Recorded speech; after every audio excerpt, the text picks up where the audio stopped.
에베소서 4장 11절로부터 16절까지 말씀, 자, 우리 마음에 담아서 한 절씩 교독합니다.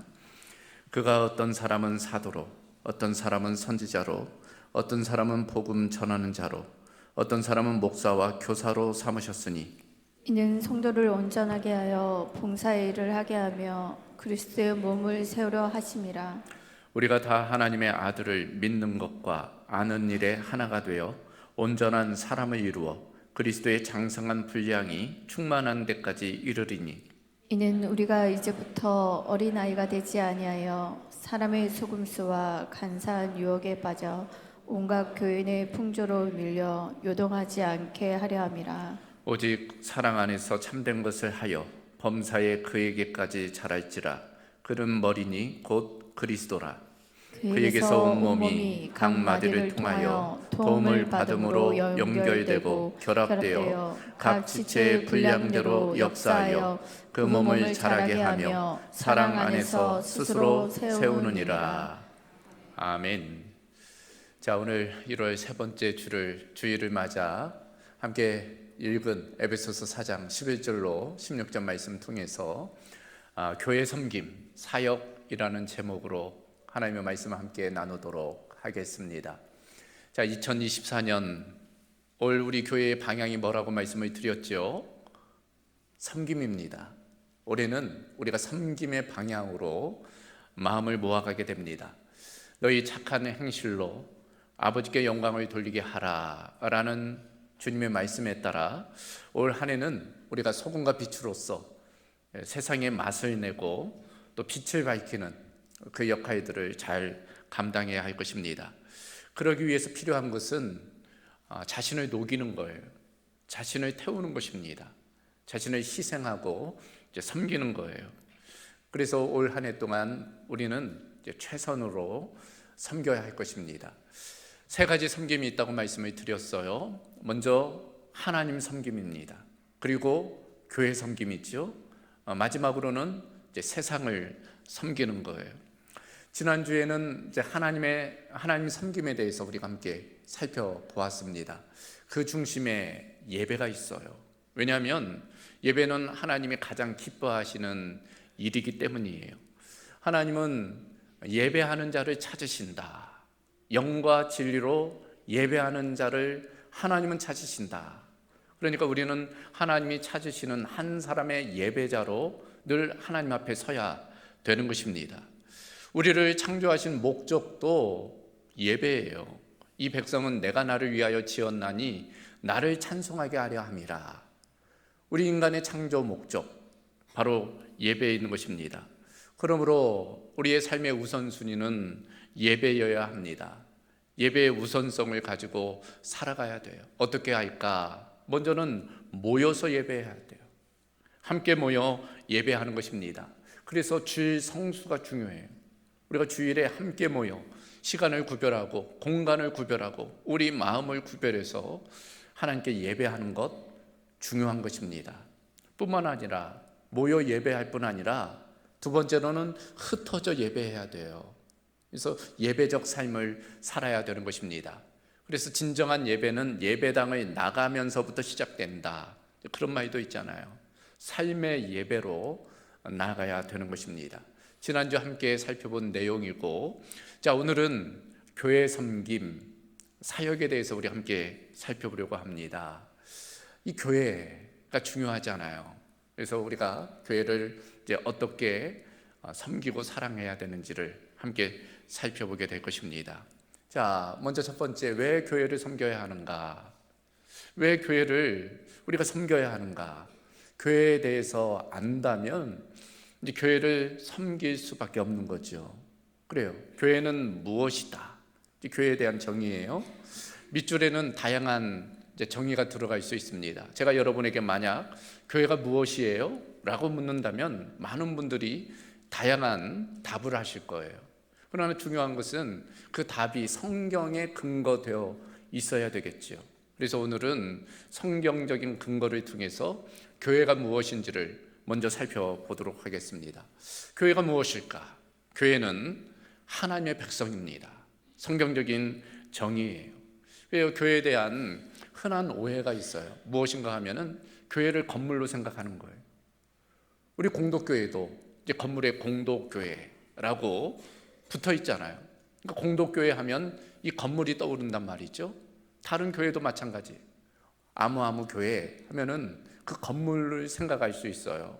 그러나 진정한 성경적 의미에서의 교회는 건물이 아니에요. 반면 교회를 어떤 조직으로 생각하는 경우도 있습니다. 천주교를 보면은 교황으로부터 추기경, 주교, 또 신부들, 이제 소위 하이어라키 구조가 있잖아요. 그래서 그걸 교회로 생각하는 경우가 있어요. 혹은 교회를 어떤 활동으로 생각하는 경우도 있습니다. 물론 교회가 건물도 필요하고 조직도 필요하고 그런 활동도 필요해요. 그러나 성경적인 차원에서 그걸 가리켜 진정한 의미에서 교회라고 할 수 없는 것입니다. 자, 그렇다면 교회가 무엇일까? 이 교회라는 단어, 헬라어 에클레시아입니다. 이 에클레시아는 두 단어의 합성어예요. 에크, 뭐뭐로부터, 밖으로, 칼레오, 부르다. 그러니까 원뜻은 밖으로 불러내다, 밖으로 불러낸 사람들, 그것이 에클레시아, 교회의 원 의미입니다. 그러니까 세상으로부터 불러낸 자들, 구별된 사람들, 곧 하나님의 백성, 그게 바로 교회라는 거예요. 그러니까 예수 그리스도를 구주로 고백하는 사람들의 모임, 바로 우리 공동체가 교회입니다. 그래서 베드로전서 2장 10절을 보면 너희가 전에는 백성이 아니더니 이제는 하나님의 백성이요 전에는 긍휼을 얻지 못하였더니 이제는 긍휼을 얻은 자라. 그러니까 전에는 우리가 하나님의 백성이 아니었다는 거예요. 그러나 예수 그리스도를 영접함을 통해서 우리는 하나님의 백성으로 이제 구별되게 되었다. 자, 백성, 그런 측면에서 우리는 하나님의 통치와 다스림을 받는, 그리고 하나님의 보호와 공급을 받는 그런 존재라고 할 수 있습니다. 더불어서 교회를 하나님의 가족이라고 정의하기도 합니다. 왜 하나님의 가족이라고 부를까요? 그 이유는 우리가 예수님을 영접하는 순간 하나님의 자녀가 되기 때문이에요. 요한복음 1장 12절, 영접하는 자, 곧 그 이름을 믿는 자들에게는 하나님의 자녀가 되는 권세를 주셨다. 예수님을 영접하는 순간 우리의 신분은 이제 하나님의 자녀가 된다는 거예요. 그래서 우리에게는 아버지가 계시잖아요. 하늘 아버지, 하나님이. 우리 모두는 공통된 하늘 아버지, 하나님을 가지고 있는 것입니다. 그러므로 우리는 어떤 관계예요? 가족의 관계입니다. 형제와 자매의 관계예요. 그래요. 육신적인 가족이 누굽니까? 부모의 피와 살을 나눈 존재잖아. 우리 영적인 가족도 마찬가지입니다. 우리도 예수님의 피와 살을 나눈 존재예요. 영적으로 보면. 그래서 한 가족이 되는 것입니다. 교회, 하나님의 가족입니다. 더불어 교회는 무엇일까? 교회는 그리스도의 몸이라고 성경은 말씀합니다. 특별히 고린도전서 또 에베소서를 보면 이 교회를 몸으로 비유하고 있어요. 먼저 고린도전서 12장 12절을 보면 몸은 하나인데 많은 지체가 있고 몸의 지체가 많으나 한 몸임과 같이 그리스도도 그러하니라. 그러니까 이 그리스도와 교회의 관계를 몸으로서 비유적으로 설명하는 거예요. 그리스도는 몸의 머리, 교회의 머리가 된다는 거예요. 그리고 우리는 그 몸이라는 것입니다. 그리고 몸에는 여러 기관이 있잖아요. 발도 있고 손도 있고 입도 있고 귀도 있고. 그러니까 우리 각 사람은 그와 같이 지체라는 것입니다. 그러면서 고린도전서 12장 27절에는 너희는 그리스도의 몸이요 지체의 각 부분이라 라고 말씀을 하고 있는 거예요.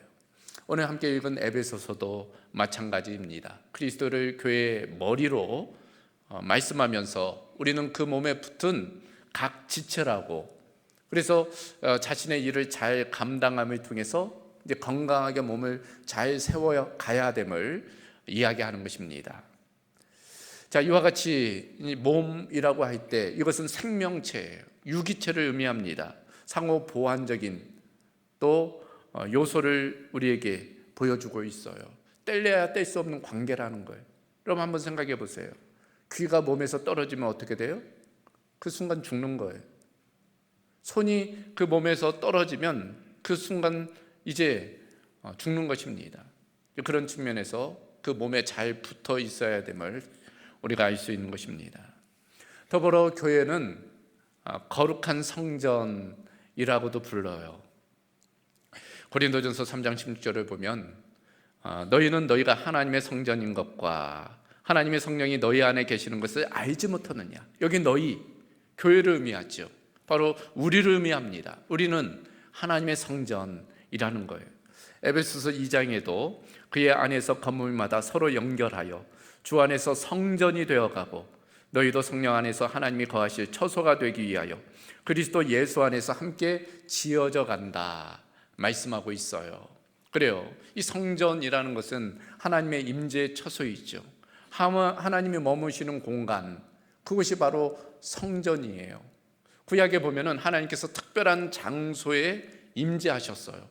이를테면 시내산, 호렙산이라 있지, 시온산이라 있지. 그곳에 하나님의 특별한 임재가 있었습니다. 더불어서 어떤 성막 혹은 성전, 그곳에 하나님께서 임재하셨어요. 그래서 하나님을 만나기 위해서는 그 성전에 가야만 됐습니다.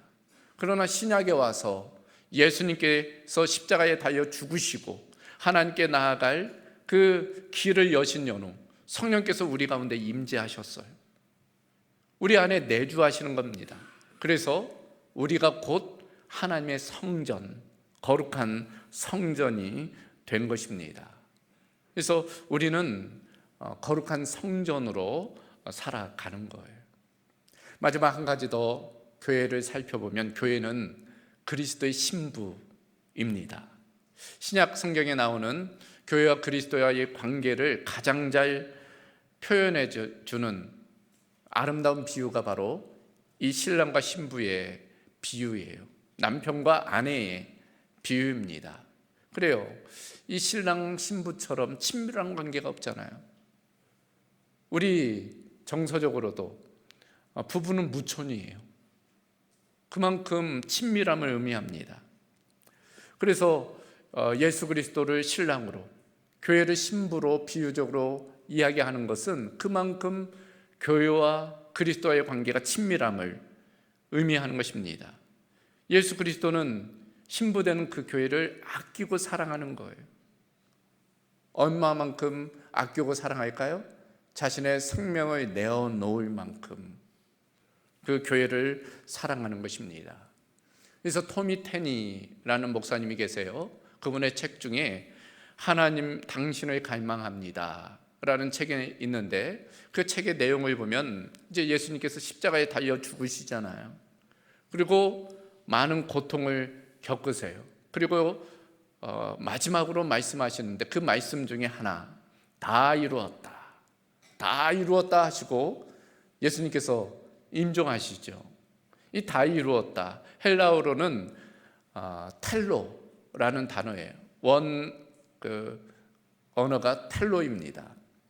그런데 이것을 아람어, 당시 유대인이 썼던 아람어로 바꾸면은 칼라라는 거예요. 칼라. 근데 이 칼라라는 단어는 다 이루었다는 뜻과 더불어 또 하나의 뜻이 있다는 것입니다. 그것이 무엇인가 하면은 신부라는 뜻을 가지고 있다는 거예요. 그러니까 예수님께서 헬라어로 말씀하지 않았을 거 아니에요? 아람어로, 유대인들이 쓰는 그 말로 하셨을 텐데 칼라라고 외치셨을 때 그것은 다 이루었다라는 뜻인 동시에 신부를 외치셨다는 거예요. 그러니까 교회를 끝까지 예수님께서 사랑하셨다는 그 의미라는 것입니다. 여러분, 로버트 우드러프라는 분을 아실지 모르겠어요. 코카콜라에 있어서 전설적인 회장이 1920년대에 회장이 되어서 무려 60년간 코카콜라를 이끌어간, 지금의 코카콜라를 만든 인물, 그러니까 이 로버트 우드러프라는 회장입니다. 그가 평소에 시간만 되면 그런 이야기를 농담처럼 했다는 거예요. 만약 내 혈관을 여러분들이 열어서 볼 수 있다면 내 혈관에는 피가 흐르는 것이 아니라 코카콜라가 흐를 것입니다. 코카콜라에 대한 애정과 사랑이, 얼마나 코카콜라를 사랑하는지 자신의 혈관에는 코카콜라가 흐를 것이다, 그런 이야기를 했어요. 여러분, 우리가 만약 예수님의 그 혈관을 들여다볼 수 있다면 그 예수님의 혈관에 무엇이 흐르고 있을까? 아마도 교회가, 우리 교회가 그 혈관에 흐르지 않을까, 그런 생각을 해보게 됩니다. 그도 그럴 것이 주님께서는 우리 교회를 사랑하시기 때문에 얼마만큼? 자신의 생명을 내어 줄 만큼. 그래서 고린도전서 7장 23절을 보면 너희는 값으로 사신 것이라, 예수님의 핏값으로 사신 것이 교회라는 거예요. 사도행전 20장 28절에도 바울 사도가 에베소 교회를 장로들을 초청해서 그들과 나눈 대화 중에 이렇게 이야기를 합니다. 여러분은 자기를 위하여 또는 온 양떼를 위하여 삼가라. 성령이 그들 가운데 여러분을 감독자로 삼고 하나님이 자기 피로 사신 교회를 보살피게 하셨느니라. 교회는 하나님이 자기 피로 사신 공동체라는 거예요. 예수 그리스도가 핏값으로 세운 것이 바로 교회라는 것입니다. 그만큼 예수님이 사랑하는 공동체, 그것이 바로 교회예요. 교회는 예수님으로부터 시작을 했습니다. 내가 내 교회를 세우리라 말씀하셨고, 오순절 성령 강림을 통해서 교회가, 초대교회가 세워졌어요. 그러므로 교회는 예수님의 마음의 중심에 자리 잡고 있어요. 예수님의 꿈과 비전이 바로 교회입니다. 그만큼 예수님은 교회를 아끼고 사랑하셨어요. 그러므로 우리가 어떻게 해야 될까? 우리도 교회를 아끼고 사랑해야 된다는 거예요. 예수님께서 그만큼 교회를 아끼고 사랑했다면 우리도, 그 사랑을 받은 우리도 교회를 아끼고 사랑해야 된다는 것입니다. 자, 그렇다면 교회를 아끼고 사랑한다는 것이 무엇일까? 어떻게 하는 것이 교회를 아끼고 사랑하는 것일까? 간단하게 세 가지만 나누도록 하겠습니다. 첫 번째는 있어야 할 곳에 있는 것이 교회를 아끼고 사랑하는 것입니다. 여러분, 소위 무교회주의라고 들어보셨습니까? 무교회주의. 일본의 우찌무라 간조가 먼저 시작한 하나의 기독교 종파 중에 하나입니다. 우리나라는 김교신 이라는 분이 주도적으로 또 동참한 어떤 하나의 사상인데, 그러니까 교회가 자꾸 세속화되고 종교화되고 형식화되고 습관화되는 것에 대한 반발로 일어난 교회 갱신 운동 중에 하나예요. 그래서 하나님 앞에서 단독자로 하나님의 그 은혜와 사랑을 체험적으로 경험하기를 노력했던 하나의 종파라 할 수 있어요. 신앙의 내면화에 초점을 맞추었습니다. 처음에는 그런 건전한 그런 방향을 가지고 시작을 했어요. 그런데 시간이 지남에 따라서 이제 문제가 발생합니다. 말 그대로 무교회주의. 이제 교회가 필요 없다는 거예요. 건물도 필요 없고 성직자도 필요 없고 교회에 어떤 함께 모여 예배하는 것도 필요 없고 성례도 필요 없고 다 필요 없는 거예요. 그저 하나님 앞에서 개인으로 자신의 신앙만 잘 지켜나가면 된다. 그러니까 교회의 공동체성을 훼손하는 이제 그런 부분에까지 이르게 된 것입니다. 오늘날도 겉으로는 자기가 무교회주의자로 이야기하지는 않지만 실제적으로는 무교회주의자처럼 살아가는 많은 사람들이 있어요. 많은 교인들이 있습니다. 소위 가난한 성도들, 안 나가. 예수님은 믿는다고 하면서도 교회는 안 나가. 무교회주의자의 하나의 모습입니다. 그저 개인, 자기 자신에게 초점을 맞추며 신앙생활을 하는 것, 그것이 무교회주의의 하나의 모습이라 할 수 있어요. 성경은 분명히 우리에게 권면하고 있어요. 모이기를 힘쓰라는 것입니다. 그래서 히브리서 10장 25절을 보면 모이기를 패하는 어떤 사람들의 습관과 같이 하지 말고 오직 권하여 그 그날이 가까움을 볼수록 더욱 그리하자. 그날 주의 재림의 주님의 재림이 가까울수록 모이기를 힘쓰지 않는다는 거예요. 그러나 오히려 그날이 가까울수록 더욱 모이기를 힘써야 된다, 말씀을 하는 것입니다. 내가 있어야 할 자리에 있어주는 것, 내가 예배할 자리에 예배 자리에 있는 것입니다. 봉사의 자리에 있는 거예요. 후연의 자리에 있는 것입니다. 그것이 바로 교회를 돕는 방법이에요. 개똥도 약에 쓰려면 없다고, 장마철에 오히려 먹을 물 없다고, 있어야 하는데, 보여야 되는데 보이지 않으면 그건 정말 교회를 아끼고 사랑하는 것이 아닙니다. 정말 교회를 아끼고 사랑한다면 자기가 있어야 할 자리에 있어주는 것만으로도 교회를 아끼고 사랑하는 일임을 우리가 기억해야 할 것입니다. 두 번째로 교회를 아끼고 사랑하는 방법, 서로를 돌아보는 거예요. 나만 생각하는 것이 아니고 함께 신앙생활하는 공동체를 돌아보는 거예요.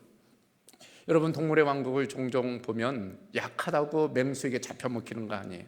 다 살아남는 방법이 있습니다. 그 방법은 함께 있는 거예요. 그러면 서로가 보호막이 되어줍니다. 잡혀 먹히는 것은 약해서가 아니라 공동체에서 이탈하기 때문이에요. 그러므로 공동체 안에서 그런 약한 사람들을 돌아봐야 됩니다. 누가 지금 시험 들었는지, 누가 지금 낙심해 있는지. 여러분, 신앙생활이 늘 한결같은 게 아니잖아요. 때로는 의심도 들고 지치기도 하고 낙심도 들어요. 그럴 때 누군가 손 내밀어 일으켜주면 다시금 달려갈 수 있는 것입니다. 여러분, 과거에는 가이탄, 석탄들 많이 뗐잖아요. 난로에서 아무리 잘 타고 있던 가이탄도 떼어서 밖으로 내면 금방 식어버려요. 그러나 식어있는 그 가이탄도 다시금 난로 안에 들어가면 타오르게 되는 것입니다. 공동체의 능력이에요. 그런 측면에서 서로를 돌아본다는 것 중요합니다. 빨리 가려면 혼자 가지만 멀리 가려면 함께 가라는 아프리카 격언처럼 신앙생활은 단거리가 아니에요. 주님 오실 때까지 우리가 달려가야 됩니다. 그러기 위해서는 공동체 안에서 서로를 돌아보는 것이 필요합니다. 그래서 그런 이야기 하잖아요. 혼자 할 수 없는 것 두 가지가 있다는 거예요. 요새 혼밥, 혼술, 혼행 다 혼자 하잖아요. 그럼에도 혼자 할 수 없는 것 두 가지가 있다. 하나는 결혼은 혼자 할 수 없잖아요. 또 한 가지는 그리스도인이 되는 것. 그리스도인은 공동체라는 거예요. 그런 측면에서 함께 서로를 돌아봐야 할 것입니다. 마지막 한 가지, 교회를 아끼고 사랑하는 방법, 사역하는 거예요. 교회 사역에 동참하는 것입니다. 자, 오늘 본문 이 에베소서 4장에 보면은 11절에 주님께서 교회에 세우신 직임이 5가지가 나옵니다. 초대교회에 있었던 5중 직임이에요. 사도, 선지자, 복음 전하는 자, 목사와 교사, 5가지 5중 직임이 나옵니다. 그리고 이들을 세운 목적이 12절에 이렇게 되어져 있습니다.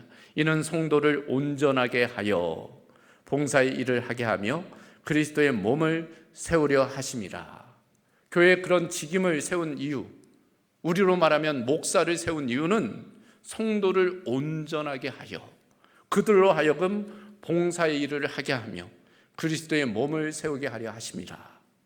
그리스도의 몸을 세우는 것이 중요한데, 그리스도의 건강 공동체를, 교회를 세우는 것이 중요한데, 그것을 위해서 목사와 그 밖에 많은 직임을 세우셨고 그들을 통해 성도를 온전하게 하여 그들로 하여금 봉사의 일을 하게 해야 된다 말씀을 하고 있어요. 예전 성경을 보면은 이 온전하게 하여가 온전하게 하며 라고 되어져 있었어요. 그래서 오해가 있었습니다. 이 봉사의 일을 하는 것이 이 5중 직임자가 하는 것으로, 그러나 원문에는 봉사의 일을 하게 온전하게 하여 그들로 하여금 봉사의 일을 하게 하라. 그래서 개역 개정판에서 이렇게 다시금 바꾸게 되었습니다. 여러분, 이 봉사의 일은 특별한 어떤 사람이 하는 것이 아닙니다. 그러니까 목사, 교역자 혹은 장로, 특별한 사람들이 하는 것이 아니고 온 성도들이 함께 동참해야 되는 거예요. 그래서 교회에서 뭘 하자고 할 때, 어떤 사역을 진행하자고 할 때 그것은 뭐 목사의 일이지, 그것은 뭐 몇몇의 장로님들이나 특별한 사람들의 일이지, 그렇게 생각해서는 안 돼요. 그것은 우리 모두의 일입니다. 더 직접적으로는 나의 일이에요. 그래서 내가 그 일에, 그 봉사에, 그 사역에 동참해야 되는 것입니다. 여러분, 소위 파레토의 법칙이라는 것이 있어요. 이탈리아 경제학자인 비프레도 파레토가 처음 주장한 이론인데, 이탈리아를 한번 조사해 봤더니 인구의 20%가 전체 부의 80%를 소유하고 있더래요. 그래서 조사해 봤더니 그것만 아니고 다른 거의 모든 분야에 소위 이 20대 80의 원리가 적용이 된다는 것입니다. 그래서 소위 이 파레토의 법칙, 20대 80의 법칙을 이야기했어요. 여러분도 한번 생각해 보세요. 옷장에 있는 여러분들이 즐겨 입는 옷은 전체 옷 중에 20%에 불과하다는 거예요. 그러니까 있는 옷만 주로 있습니다. 전체 교통 위반의 80%는 20%의 운전자에 의해서 일어난대요. 그러니까 다 위반하는 것이 아니라 위반하는 사람들이 위반해요. 그 20%가 전체 80%의 교통법규를 위반한다는 거예요. 근데 이걸 교회 일로 적용해 보면 교회 일의 80%는 소수 20%의 사람들이 감당한다는 거예요. 그게 문제라는 것입니다. 건강한 교회는 그 비율을 높여간다는 거예요. 20%가 아니라 50%, 그것을 80%, 100%로 늘려가야 된다는 거예요. 그러니까 모든 사람들이 사역에 동참해야 된다는 것입니다. 빌 베캠이라는 분이 계세요. 그분의 책 중에 제2의 종교개혁이라는 책이 있습니다. 제1의 종교개혁, 그 중심에는 성경을 평신도에게 돌려줬다는 거예요. 여러분, 과거에는 이 성경을 아무나 볼 수가 없었어요. 그런데 종교개혁을 통해서 이 성경이 평신도의 손에 오게 되었습니다. 그런데 지금 우리 시대에 제2의 종교개혁이 필요하다는 거예요. 그것은 바로 사역을 평신도의 손에 돌려줘야 된다는 것입니다. 그래요. 많은 경우 성도들은 관중석에 있고 뛰는 선수는 교역자나 몇몇의 사람뿐이라는 거예요. 그리고 관중에서 성도들이 박수치면서 잘한다고 칭찬해 준다는 거예요. 그건 잘못되었다는 거예요.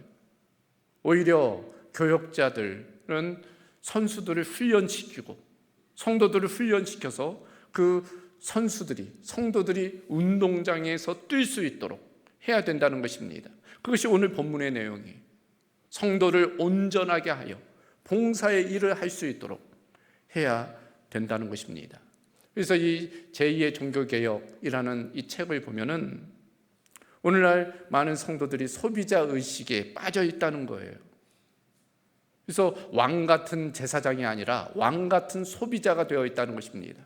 그래서 뭐 좋은 쇼핑센터 방문하듯이 주차 편리한 곳을 찾고, 말씀이 자기 구미에 맞는 말씀을 찾고, 또 프로그램이 잘 갖추어진 그런 교회에서 소비하듯 신앙생활을 한다는 것입니다. 잘못됐다는 거예요.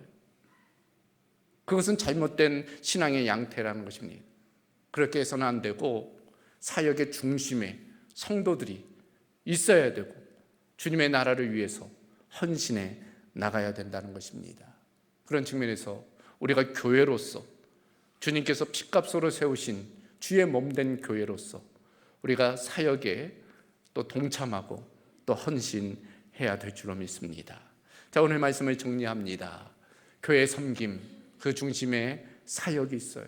여러분, 교회는 하나님의 백성이며 가족이고 그리스도의 몸이며 거룩한 성전이고 예수 그리스도께서 사랑하셨던 신부입니다. 예수님은 자신의 핏값으로 우리 교회를 사셨어요. 주님이 생명을 다해서 우리를 사랑해 주셨습니다. 그러므로 우리도 교회를 아끼고 사랑해야 됩니다. 어떻게? 있어야 할 자리에 있어주는 거예요. 서로를 돌아보는 것입니다. 그리고 사역에 힘쓰는 거예요. 동참하는 것입니다. 그럴 때 우리가 교회를 섬기는 기쁨이 있게 될 줄로 믿습니다. 우리 모두에게 그런 결단, 그런 은혜가 있기를 주님의 이름으로 소망합니다. 자, 말씀을 마치며 인도네시아 비전트리 영상을 좀 함께 보도록 하겠습니다.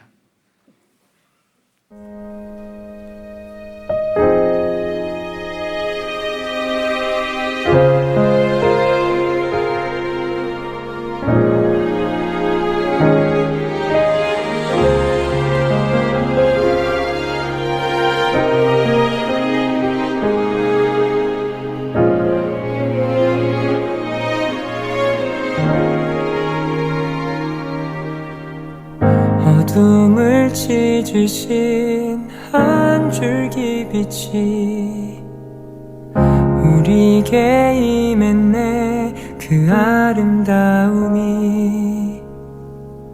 영원한 나라에 우릴 초대하네. 그 아름다움에 우리 살아가네. 이미 완성하고 이루실 당신의 영광, 하나님 나라 우리 모두 함께 이뤄낼 주의 나라.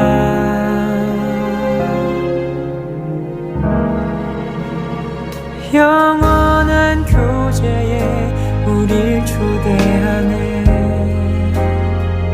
당신이 밝히신 그 나라 안에서 영원한 교제에 우릴 초대하네. 당신이 밝히신 그 나라 안에서 사랑이 찾아오지 못할 것 같던 곳, 빛이 절대 바라지 못할 것 같던 곳, 지치지 않는 그 사랑이 찾아내 밝히시네. 사랑이 찾아오지 못할 것 같던 곳, 빛이 절대 바라지 못할 것 같던 곳, 지치지 않는 그 사랑이 찾아내 밝히시네.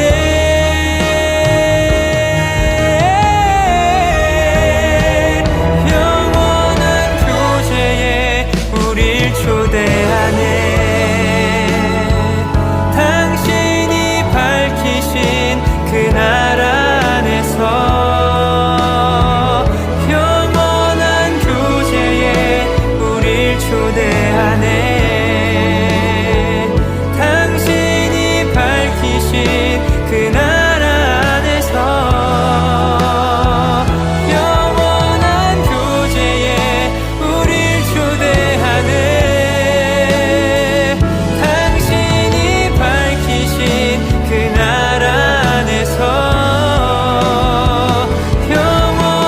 교제에 우릴 초대하네.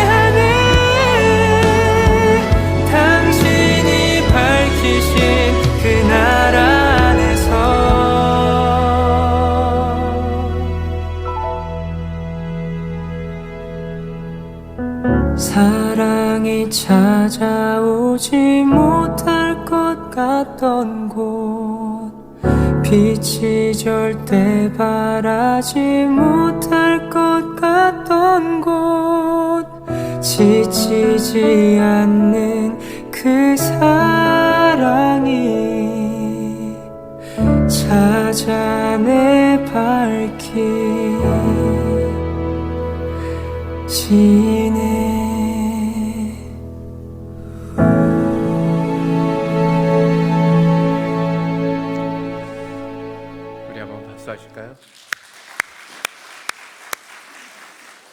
네, 마지막 뜨리마까시라고 되어져 있는데 감사하다는 의미입니다. 피부색도 다르고 언어도 다르고 문화도 다르지만 그러나 그곳에서도 하나님께서 일하고 계시고 또 하나님께서 또 영광 받으신다는 것 새삼 깨닫게 되었습니다. 그리스도 안에서 우리가 한 가족임을 느끼고 또 돌아오는 시간이 되었습니다. 우리가 그 사랑으로 또 하나님의 나라를 또 이루어가며 또 교회를 아끼고 또 사랑하며 또 섬기며 나아가야 될 줄로 믿습니다. 그런 은혜가 우리 모두 가운데 있기를 주님의 이름으로 소망합니다. 감사하신 아버지 하나님, 오늘 말씀을 통해서 주께서 핏값으로 세우신 주의 몸된 교회를 우리가 어떻게 또 아끼고 사랑해야 되는지 말씀해 주심에 감사합니다. 우리가 그 사랑의 대상으로서 또 사랑의 통로로서 살아가게 하여 주시옵시고 또 주님의 나라를 이루어가며 함께 동역하는 기쁨을 누리도록 역사하여 주시옵소서. 모든 것 주께 감사드리오며 우리 주 예수 그리스도의 이름으로 기도하옵나이다. 아멘.